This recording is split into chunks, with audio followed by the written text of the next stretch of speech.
আসসালামু আলাইকুম। সবাই কেমন আছেন? অবশ্যই ভালো আছেন সবাই, কিন্তু আমি ভালো নাই। এখন কয়টা বাজে জানেন? এখন বাজে রাত প্রায় 1টা। কিন্তু এখন আমার ভিডিওতে আসার ইচ্ছা ছিল না, কিন্তু না এসে আমি পারলাম না। রাত প্রায় 1টা বাজে, এই রাত্রে কারেন্ট নাই। কালকে 3বার কারেন্ট গেছে রাত্রে। রাত্রে 10টার দিকে একবার, 1টার দিকে একবার, আর ভোরবেলা একবার। আচ্ছা, আমি বুঝি না আপনারা কে মানে কে কোত্থেকে দেখছেন আমি জানি না। খুলনা থেকে আমি, খুলনা থেকে আসলে কিছু বলার নাই। আমার আমার ভাষা নাই যে সারাদিন কি হয়।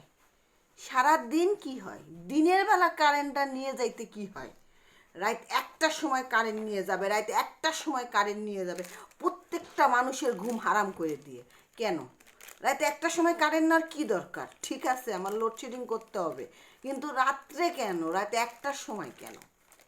হ্যাঁ, মানুষ সারা দিন খাটাখাটনি করার পরে রাত্রে শান্তির একটু ঘুম দেয়। হ্যাঁ, শান্তির একটু ঘুম দেয়। আর রাত হইলেই রাত 1টার সময়, মানে যখন মানুষের ঘুমটা গভীর হয়ে যাবে তখনই মানে ঠাড়া পড়ে কারেন্টে, আর না কয়ে পারলাম না। হ্যাঁ, কারেন্টের 14 গোষ্ঠীতে ঠাড়া পড়ে গেছে। মানে কোথায় কীরকম হয় আমি জানি না, কিন্তু খুলনাতে এরকম আসছে ইদানিং। হ্যাঁ, দিনের বেলা কী সমস্যা? হ্যাঁ, দিনের বেলা কারেন্টেতে কী সমস্যা? তারপরেও দিনের বেলা যদি সমস্যা হয়, পুরো সন্ধ্যা রয়েছে। হ্যাঁ, 6টা 7টা 8টা 9টা 10টা, 2 ঘন্টায় কারেন্টটা যাক। হ্যাঁ, আমার আর কিছু বলার মানে ভাষা নাই। আমার এখন এরকম মনে হচ্ছে যে আসলে মনে হচ্ছে কি যে কারেন্টটা নেওয়ার একটা উদ্দেশ্য আছে। মনে হয় চার্জার ফ্যান বিক্রি হচ্ছে না। চার্জার ফ্যান মনে হচ্ছে বিক্রি হচ্ছে না। চার্জার ফ্যান বিক্রির জন্য এরকম করে কারেন্ট নিয়ে নিচ্ছে। কেন জানেন? কারেন্ট নেওয়ার এইটাই মনে হয় আমার উদ্দেশ্য। মানে মানে আমার মনে হচ্ছে যে এইটাই মনে হয় উদ্দেশ্য,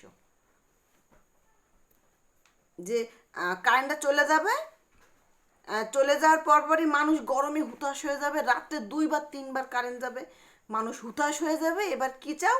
গরমে না পেরে চার্জার ফ্যান কেন। চার্জার ফ্যান কেন, ঘুমাইতে হইলে কিনতে হবে। আর আমি বলবো কেউ যেন আপনারা কিনেন না।